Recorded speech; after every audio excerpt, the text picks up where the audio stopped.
19 radio सक्रियता। Radio सक्रियता की खोज फ्रेंच वैज्ञानिक हेनरी बेकरल, पी क्यूरी एवं एम क्यूरी ने किया था। इस खोज के लिए इन तीनों को संयुक्त रूप से नोबेल पुरस्कार मिला। जिन नाभिकों में प्रोटॉन की संख्या 83 या उससे अधिक होती है वो अस्थायी होते हैं। स्थायित्व प्राप्त करने के लिए ये नाभिक स्वतः ही अल्फा, बीटा एवं गामा किरणें उत्सर्जित करने लगती हैं। ऐसे नाभिक जिन तत्वों के परमाणुओं में होते हैं उन्हें रेडियो एक्टिव तत्व कहते हैं तथा किरणों की उत्सर्जन की घटना को रेडियो सक्रियता कहते हैं। गामा किरणें अल्फा एवं बीटा किरणों के बाद ही उत्सर्जित होती हैं। रॉबर्ट पियरे एवं उनकी पत्नी मैडम क्यूरी ने नए रेडियो एक्टिव तत्व रेडियम की खोज की। रेडियो सक्रियता के दौरान निकलने वाली किरणों की पहचान सर्वप्रथम 1902 ईस्वी में रदरफोर्ड नामक वैज्ञानिक ने की। सभी प्राकृतिक रेडियो सक्रिय तत्व अल्फा, बीटा एवं गामा किरणों के उत्सर्जन के बाद अंततः सीसा में बदल जाते हैं। अल्फा, बीटा एवं गामा किरणों के गुण। 1. उत्पत्ति ओरिजिन, अल्फा नाभिक से, बीटा नाभिक से, गामा नाभिक से। 2. प्रकृति नेचर, धनात्मक, बीटा की ऋणात्मक, गामा की उदासीन। 3. रचना, अल्फा की 2He की पावर 4, बीटा की 1E की पावर 0, गामा की फोटोन। 4. द्रव्यमान, अल्फा का 6.6 गुणा 10 की पावर -27 किलोग्राम, बीटा की 9.1 गुणा 10 की पावर -31 किलोग्राम, गामा 0। 5. गुण आवेश, अल्फा की +2E, बीटा की -1.6 गुणा 10 की power -19 C, gamma 0।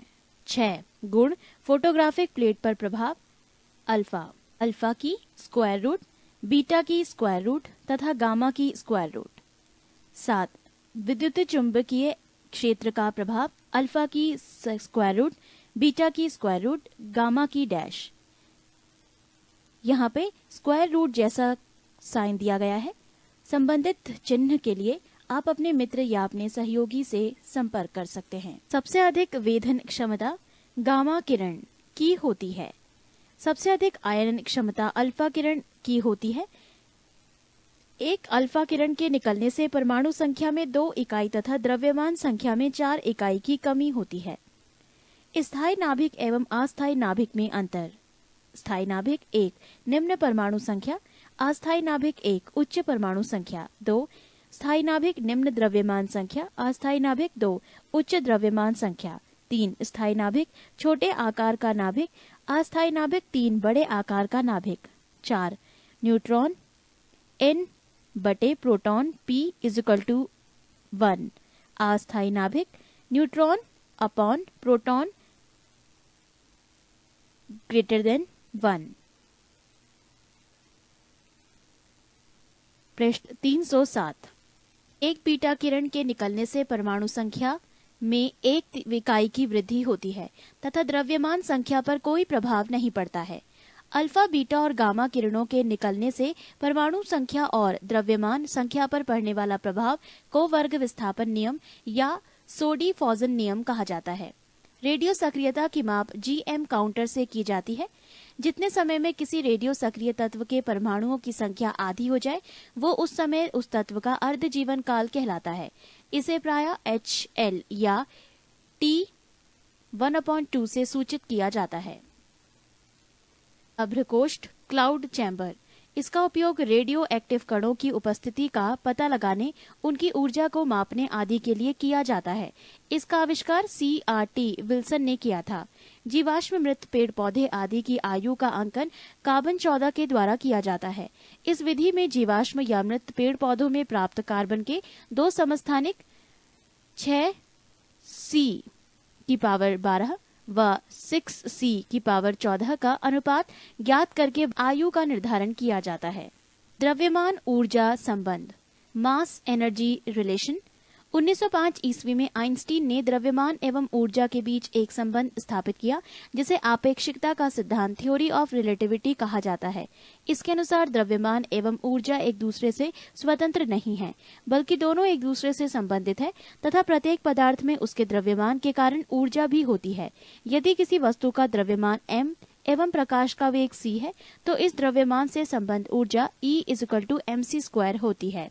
Note: Einstein Germany में जन्मे अमेरिकी वैज्ञानिक थे जिन्हें 1921 ईस्वी का भौतिकी में नोबेल पुरस्कार मिला। सूर्य से पृथ्वी को लगातार ऊर्जा ऊष्मा के रूप में प्राप्त हो रही है, जिसके फलस्वरूप सूर्य का द्रव्यमान लगातार घटता जा रहा है। आंकड़ों के अनुसार सूर्य से पृथ्वी को प्रति सेकंड 4 गुणा 10⁻26 जूल ऊर्जा प्राप्त हो रही है, जिसके फलस्वरूप इसका द्रव्यमान लगभग 4 गुणा 10⁹ किलोग्राम प्रति सेकंड की दर से घट रहा है। परंतु सूर्य का द्रव्यमान इतना अधिक है कि वो लगातार 1000 करोड़ वर्षों तक इसी दर से ऊर्जा देता रहेगा। 20. नाभिकीय विखंडन तथा संलयन। नाभिकीय विखंडन न्यूक्लियर फिजन वो नाभिकीय प्रतिक्रिया जिसमें कोई एक भारी नाभिक दो भागों में टूटता है, नाभिकीय विखंडन कहलाता है। विखंडन के दौरान उत्पन्न ऊर्जा को नाभिकीय ऊर्जा कहते हैं। सबसे पहले नाभिकीय विखंडन फिजन अमेरिकी वैज्ञानिक स्ट्रॉसमैन एवं हॉर्न के द्वारा दिखाया गया। इन्होंने जब यूरेनियम 235 पर न्यूट्रॉनों की बमबारी की तो पाया कि यूरेनियम के नाभिक दो खंडों में विभाजित हो जाते हैं। श्रृंखला अभिक्रिया चेन रिएक्शन। जब यूरेनियम पर न्यूट्रॉनों की बमबारी की जाती है तो एक यूरेनियम नाभिक के विखंडन पर बहुत अधिक ऊर्जा व 3 नए न्यूट्रॉन उत्सर्जित होते हैं। ये उत्सर्जित न्यूट्रॉन यूरेनियम के अन्य नाभिकों को विखंडित करते हैं। इस प्रकार यूरेनियम नाभिकों के खंडन की एक श्रृंखला बन जाती है। इसे ही श्रृंखला अभिक्रिया कहते हैं। श्रृंखला अभिक्रिया दो प्रकार की होती है। 1. अनियंत्रित श्रृंखला अभिक्रिया। 2. नियंत्रित श्रृंखला अभिक्रिया। पृष्ठ 309। 1. अनियंत्रित श्रृंखला अभिक्रिया अनकंट्रोल्ड चेन रिएक्शन। इस अभिक्रिया में 3 नए निकलने वाले न्यूट्रॉन पर नियंत्रण नहीं होता, जिसके कारण नाभिकों के विखंडन की दर 1, 3, 9, 27 के अनुसार होती है। फलस्वरूप ऊर्जा अत्यंत तीव्र गति से उत्पन्न होती है तथा बहुत कम समय में बहुत अधिक विनाश कर सकती है। इस अभिक्रिया में प्रचंड विस्फोट होता है। परमाणु बम में यही अभिक्रिया होती है। परमाणु बम एटम बम। परमाणु बम को बनाने के लिए यूरेनियम उष्ठक के अंदर 92 यूरेनियम की पावर 235 तथा प्लूटोनियम 94 प्लूटोनियम की पावर 239 का प्रयोग किया जाता है। ये नाभिकीय विखंडन के सिद्धांत पर आधारित है। परमाणु बम का सर्वप्रथम प्रयोग द्वितीय विश्व युद्ध के दौरान संयुक्त राज्य अमेरिका के द्वारा जापान के विरुद्ध किया गया था। 6 अगस्त 1945 एवं 9 अगस्त 1945 ईस्वी को क्रमशः हिरोशिमा एवं नागासाकी पर परमाणु बम गिराए गए थे। 2. नियंत्रित श्रृंखला अभिक्रिया कंट्रोल्ड चेन रिएक्शन। ये अभिक्रिया धीरे धीरे होती है तथा इससे प्राप्त ऊर्जा का उपयोग लाभदायक कार्यों के लिए किया जाता है। परमाणु भट्टी या नाभिकीय रिएक्टर में यही अभिक्रिया अपनाई जाती है। परमाणु भट्टी एटॉमिक पाइल या नाभिकीय रिएक्टर न्यूक्लियर रिएक्टर। सबसे पहला नाभिकीय रिएक्टर प्रोफेसर फर्मी के निर्देशन में शिकागो विश्वविद्यालय में बनाया गया। नाभिकीय रिएक्टर से संबंधित कुछ महत्वपूर्ण जानकारी। 1. रिएक्टर में ईंधन के रूप में यूरेनियम 235 या प्लूटोनियम 239 का प्रयोग किया जाता है। 2. रिएक्टर में मंदक के रूप में भारी जल या ग्रेफाइट का प्रयोग किया जाता है। मंदक रिएक्टर में न्यूट्रॉन की गति को धीमा करता है। 3. रिएक्टर में नियंत्रक छड़ कंट्रोलर रॉड के रूप में कैडमियम या बोरन छड़ को उपयोगी किया जाता है। इसकी सहायता से नाभिक के विखंडन के दौरान निकलने वाले 3 नए न्यूट्रॉन में से 2 को अवशोषित कर लिया जाता है। नाभिकीय रिएक्टर के उपयोग। 1. इससे प्राप्त नाभिकीय ऊर्जा से विद्युत ऊर्जा प्राप्त किया जा सकता है। 2. रिएक्टर में अनेक प्रकार के समस्थानिक उत्पन्न किया जा सकता है, जिसका उपयोग चिकित्सा, विज्ञान, कृषि आदि में किया जा सकता है। नाभिकीय संलयन न्यूक्लियर फ्यूजन। जब 2 या 2 से अधिक हल्के नाभिक संयुक्त होकर एक भारी नाभिक बनाते हैं तथा अत्यधिक ऊर्जा विमुक्त करते हैं तो इस अभिक्रिया को नाभिकीय संलयन कहते हैं। एक नाभिकीय संलयन अभिक्रिया का उदाहरण है 1H2 plus 1H3 vector 2HE4 plus 0N1 plus 17.6 MeV। सूर्य एवं तारों से प्राप्त ऊर्जा एवं प्रकाश का स्रोत नाभिकीय संलयन है। नाभिकों को संलयित करने के लिए करीब 10 की पावर 8 केल्विन के उच्च ताप तथा अत्यंत उच्च दाब की आवश्यकता होती है। Hydrogen bomb. हाइड्रोजन बम का आविष्कार अमेरिकी वैज्ञानिकों ने 1952 ईस्वी में किया। ये नाभिकीय संलयन फ्यूजन पर आधारित है। ये बम परमाणु बम की अपेक्षा 1000 गुना अधिक शक्तिशाली होता है। 21. ब्रह्मांड पृथ्वी को घेरने वाली अपार आकाश तथा उसमें उपस्थित सभी खगोलीय पिंड जैसे मंदाकिनी, तारे, ग्रह, उपग्रह आदि एवं संपूर्ण ऊर्जा को समग्र रूप से ब्रह्मांड यानी यूनिवर्स कहते हैं। ब्रह्मांड से संबंधित अध्ययन को ब्रह्मांड विज्ञान कॉस्मोलॉजी कहते हैं। ब्रह्मांड इतना विशाल है जिसकी हम कल्पना भी नहीं कर सकते। इसके आकार की विशालता, इसमें तारों की संख्या, अपार दूरी तथा द्रव्यमान का अनुमान लगाना कठिन है। फिर भी बड़े परिमाण की संख्याओं के सहारे इनका अनुमान लगाने की कोशिश की जाती है। खगोल वैज्ञानिकों के अनुसार ब्रह्मांड में सैकड़ों अरब यानी 10 की पावर 11 मंदाकिनी है तथा प्रत्येक मंदाकिनी में लगभग 100 अरब यानी 10 की पावर 11 तारे हैं। इस प्रकार तारों की कुल संख्या 10 की पावर 11 गुणा 10 की पावर 11 बराबर 10 की पावर 22 कोटि की होगी। पृष्ठ 310 ब्रह्मांड की उत्पत्ति, evolution on off the universe. ब्रह्मांड के प्रारंभ तथा इसके भविष्य के प्रश्न को लेकर अनेक सिद्धांत व्यक्त किए गए हैं। उन सभी सिद्धांतों में बिग बैंग सिद्धांत, बिग बैंग थ्योरी को सर्वाधिक मान्यता प्राप्त हुई है। ये सिद्धांत उस समय प्रतिपादित किया गया जब खगोल विज्ञानियों ने विकसित टेलीस्कोप तथा अन्य वैज्ञानिक साधनों द्वारा प्रेक्षणों के आधार पर यह बतलाया कि हमारा ब्रह्मांड लगातार फैलता जा रहा है। बिग बैंग सिद्धांत, बिग बैंग थ्योरी। इस सिद्धांत का स्पष्टीकरण बेल्जियम के खगोलज्ञ एवं पादरी जॉर्ज लेमेटर ने दिया। इस सिद्धांत के अनुसार अरबों साल पहले ये ब्रह्मांड घनीभूत अवस्था में था और एक बिंदु के रूप में था।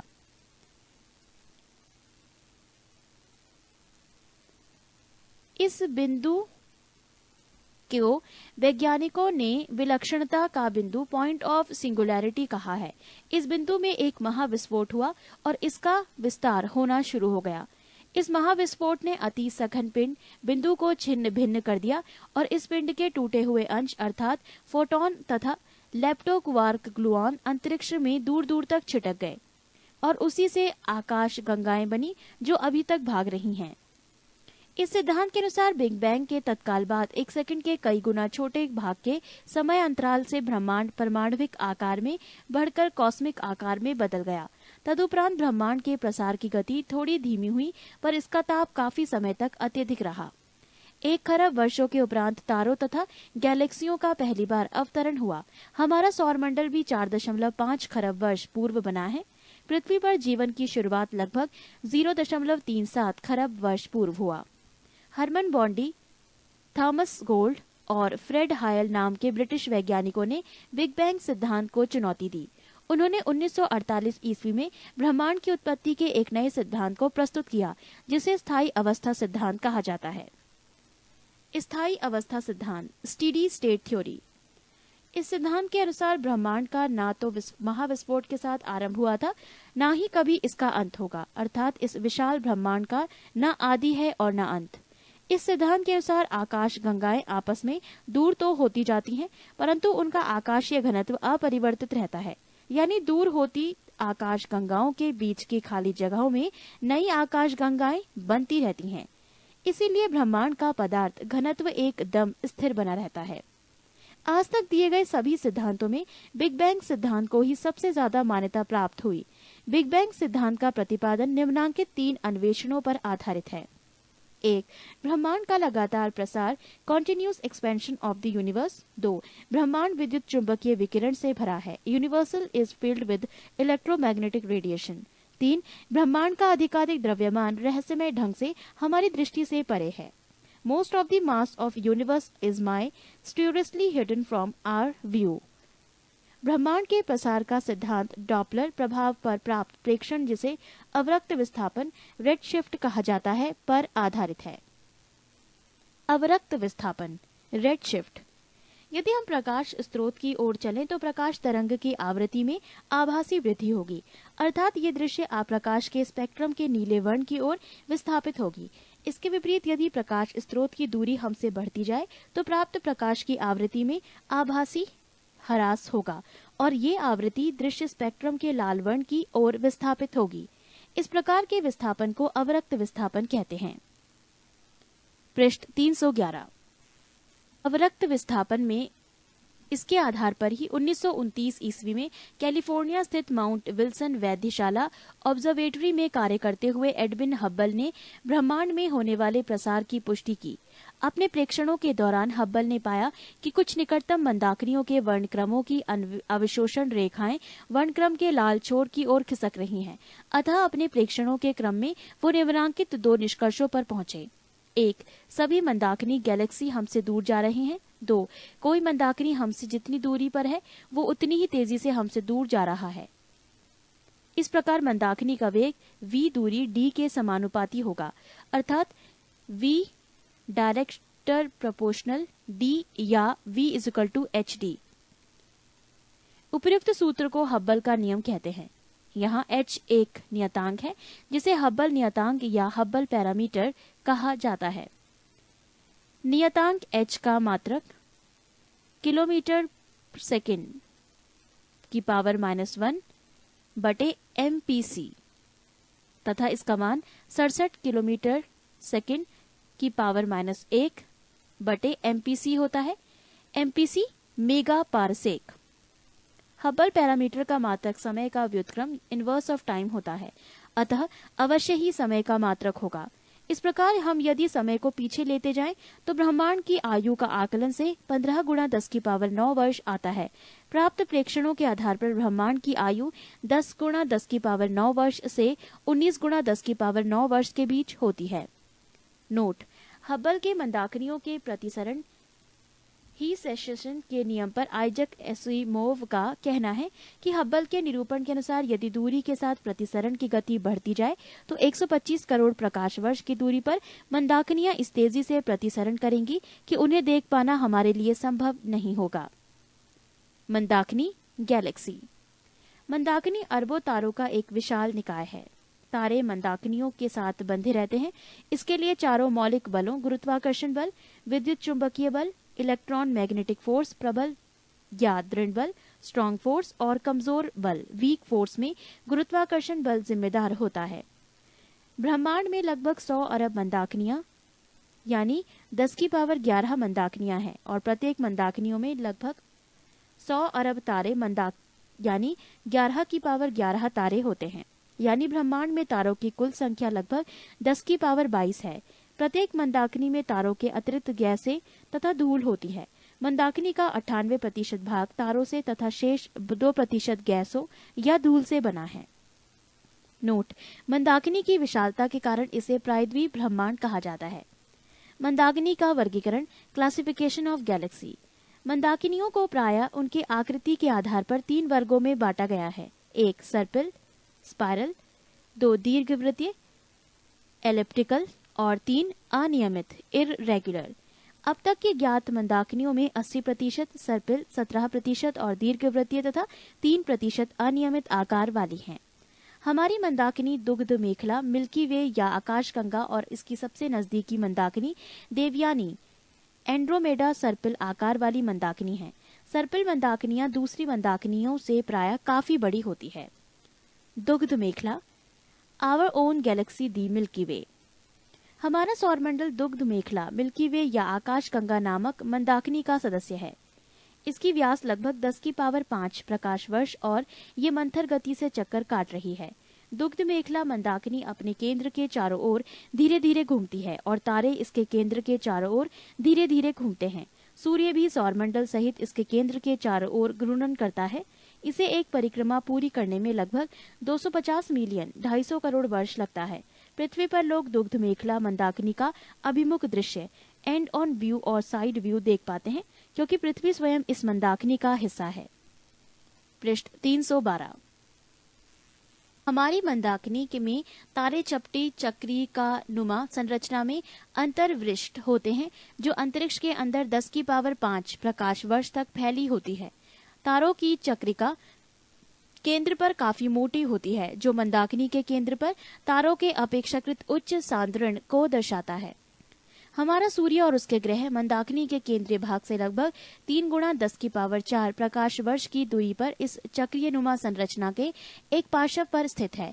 अतः सूर्य दुग्ध मेखला मंदाकिनी के केंद्र से काफी दूर है। यदि आकाश स्वच्छ है तो दुग्ध मेखला मंदाकिनी अंधेरी रात में उत्तर से दक्षिण आकाश में हल्के सफेद तारों की चौड़ी पट्टी के रूप में प्रतीत होती है, जो करोड़ों टिमटिमाते तारों से मिलकर बनी है। अंधेरी रात में पृथ्वी से देखने पर यह प्रकाश की बहती हुई नदी की तरह प्रतीत होती है। ये आकाश गंगा कहलाती है। तारामंडल। तारामंडल पृथ्वी से देखने पर तारों का कोई समूह किसी विशेष आकृति के रूप में प्रतीत होता है।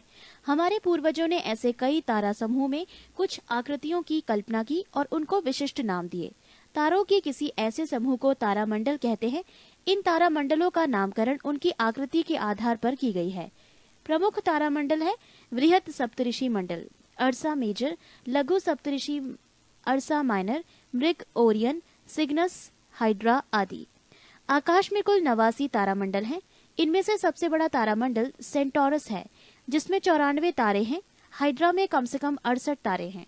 वृहत सप्तऋषि नामक तारामंडल में बहुत से तारे हैं, जिसमें 7 सर्वाधिक चमकदार तारे हैं जो आसानी से दिखाई देते हैं। इन तारों से बना तारामंडल सामान्यतया वृहत सप्तऋषि या बिग डिपर कहलाता है। लघु सप्तऋषि में भी अधिक चमक वाले 7 प्रमुख तारे हैं।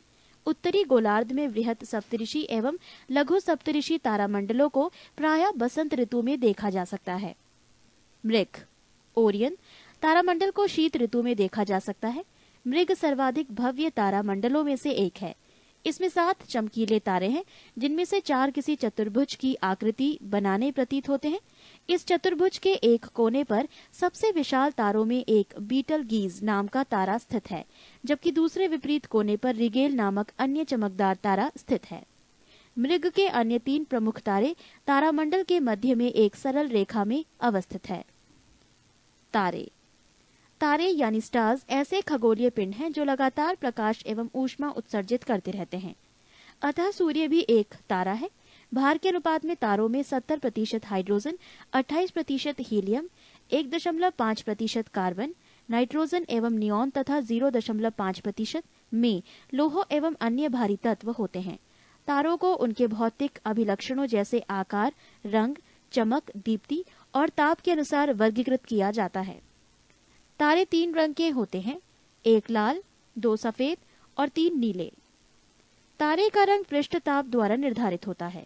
तारे जिनका पृष्ठ ताप अपेक्षाकृत निम्न होता है लाल रंग के होते हैं। उच्च पृष्ठ ताप वाले तारे सफेद होते हैं, जबकि वो तारे जिनका पृष्ठ ताप अत्यधिक उच्च होता है रंग में नीले होते हैं। प्राक्सिमा सेंटोरी। ये सूर्य के बाद पृथ्वी के सबसे निकट का तारा है। पृथ्वी से इसकी दूरी 4.22 प्रकाश वर्ष है। एल्फा सेंटोरी पृथ्वी से 4.3 प्रकाश वर्ष की दूरी पर है। सभी तारे ध्रुव तारा को छोड़कर रात्रि आकाश में पूर्व से पश्चिम की ओर चलते प्रतीत होते हैं, क्योंकि पृथ्वी स्वयं अपनी धुरी पर पश्चिम से पूर्व की ओर घूर्णन करती है। तारे विपरीत दिशा में पूर्व से पश्चिम की ओर चलते हुए प्रतीत होते हैं। अतः आकाश में तारों की आभासी गति पृथ्वी की अपनी धुरी पर घूर्णन के कारण होती है। पृष्ठ 313। ध्रुव तारा उत्तरी ध्रुव के ठीक ऊपर स्थिर प्रतीत होता है और उस समय उसके साथ अपनी स्थिति में नहीं बदलता है, क्योंकि ये पृथ्वी के घूर्णन की धुरी अक्ष पर स्थित होता है। ध्रुव तारा अर्सा माइनर या लिटिल बियर तारा समूह का सदस्य है। तारों का जन्म एवं विकास।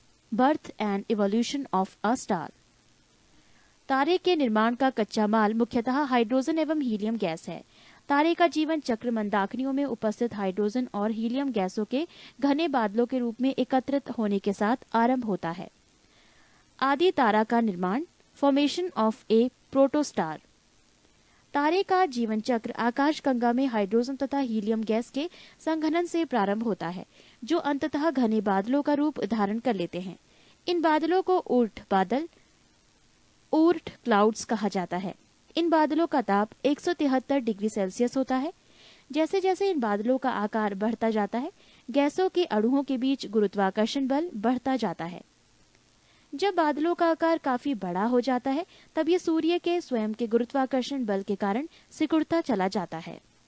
ये सिकुड़ता हुआ घना गैस पिंड आदि तारा प्रोटोस्टार कहलाता है। आदि तारा प्रकाश उत्सर्जित नहीं करता है। आदि तारे से तारे का निर्माण। Formation of star from protostar. आदि तारा अत्यधिक संघन गैसीय द्रव्यमान है जो विशाल गुरुत्वाकर्षण बल के कारण आगे भी संकुचित होता रहता है। जो ही आदि तारा आगे संकुचित होना आरंभ करता है, गैस के बादल में उपस्थित हाइड्रोजन परमाणु अधिक जल्दी परस्पर टकराते हैं। हाइड्रोजन परमाणु की ये टक्कर आदि तारे के ताप को अधिकाधिक बढ़ा देते हैं। आदि तारे के संकुचन की प्रक्रिया लाखों वर्षों तक चलती रहती है, जिसके दौरान आदि तारा में आंतरिक ताप आरंभ में मात्र -173 डिग्री सेल्सियस से लगभग 10⁻7 डिग्री सेल्सियस तक बढ़ता है। इस अत्यधिक उच्च ताप पर हाइड्रोजन की नाभिकीय संलयन अभिक्रियाएं होने लगती हैं। इस प्रक्रिया में 4 छोटे हाइड्रोजन नाभिक संलयित होकर बड़े हीलियम नाभिक बनाते हैं और ऊष्मा तथा प्रकाश के रूप में ऊर्जा की विशाल मात्रा उत्पन्न होती है।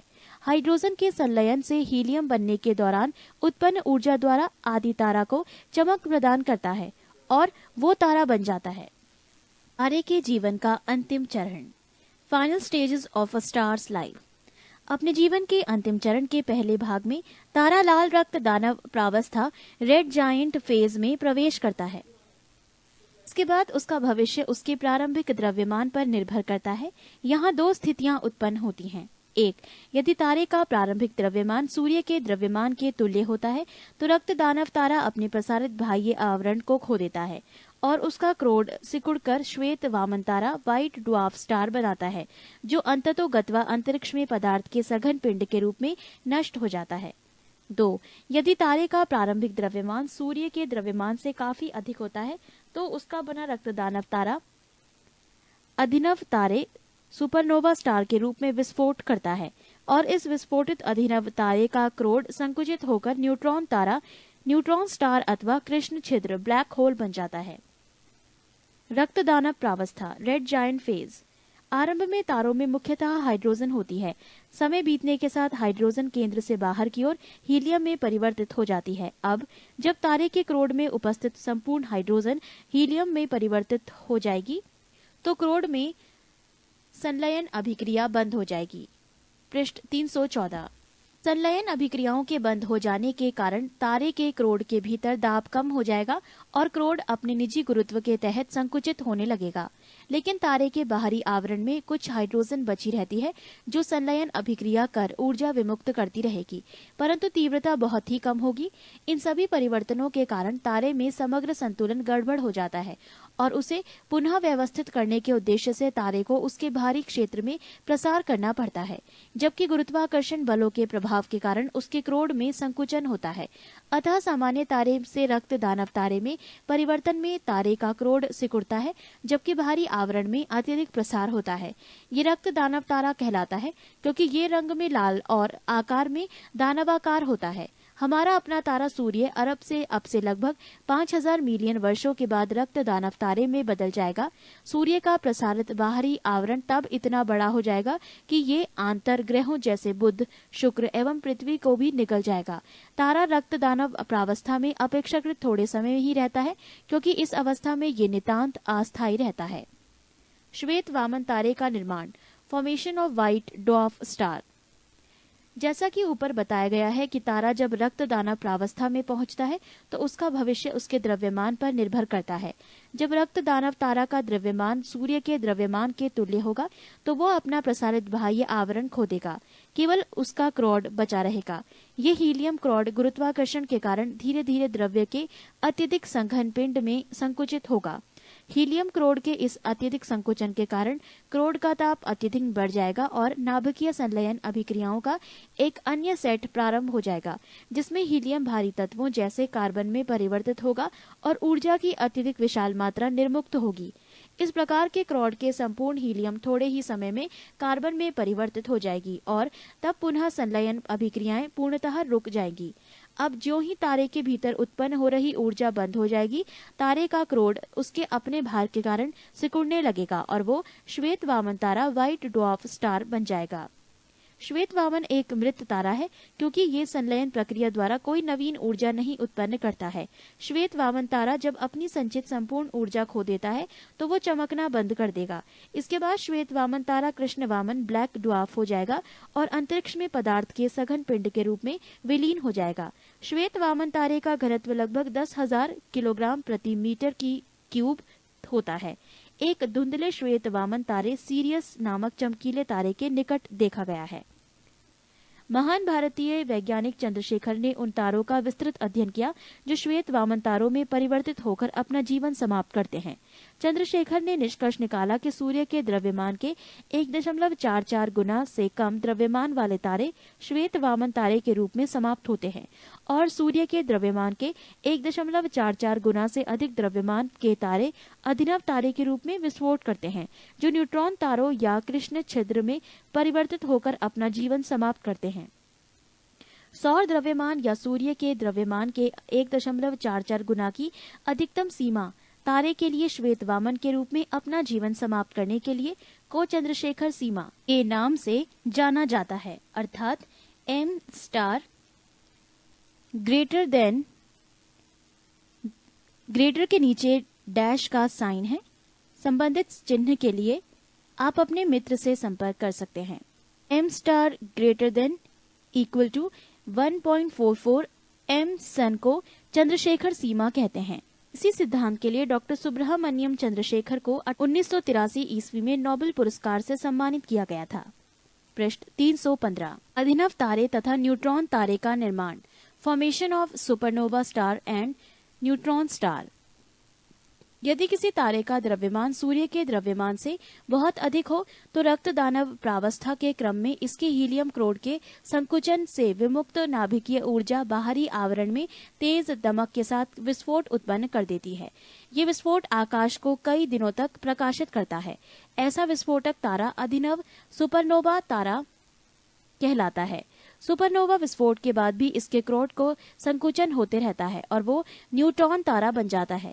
हमारी मंदाकिनी दुग्ध मेखला में न्यूट्रॉन तारों की संख्या का अनुमान लगभग 10 की पावर 8 लगाया गया है, जिनमें से लगभग 1000 ऐसे तारों को देखा गया है। न्यूट्रॉन तारे का घनत्व नाभिकीय घनत्व की कोटि का 10 की पावर 17 किलोग्राम प्रति मीटर क्यूब होता है। न्यूट्रॉन तारों का द्रव्यमान सूर्य के द्रव्यमान का लगभग 2 गुना तथा त्रिज्या लगभग 10 किलोमीटर होती है। ये अदीप्त होता है तथा सीधे तौर पर नहीं देखा जा सकता है। कृष्ण छिद्र ब्लैक होल। न्यूट्रॉन तारे का भविष्य भी उसके द्रव्यमान पर निर्भर करता है। अनुमान के अनुसार भारी न्यूट्रॉन तारों का संकुचन अनिश्चित काल तक हो सकता है। इसी क्रम में जब m द्रव्यमान का एक न्यूट्रॉन तारा संकुचित होकर त्रिज्या r बराबर 2gm प्रति c स्क्वायर,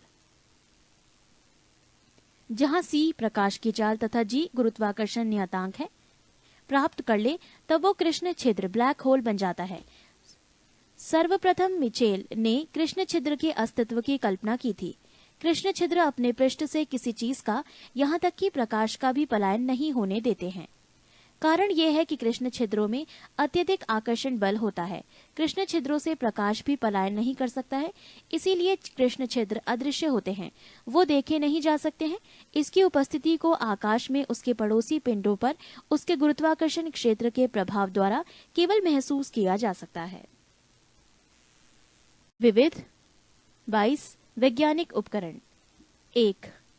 अक्यूम्युलेटर। इस उपकरण के द्वारा विद्युत ऊर्जा का संग्रह किया जाता है। इस विद्युत को आवश्यकता पड़ने पर काम में लिया जा सकता है। 2. एरोमीटर। इस उपकरण का प्रयोग वायु एवं गैस का भार तथा घनत्व ज्ञात करने में होता है। 3. अल्टीमीटर। इसका उपयोग उड़ते हुए विमान की ऊंचाई नापने के लिए किया जाता है। 4. अमीटर।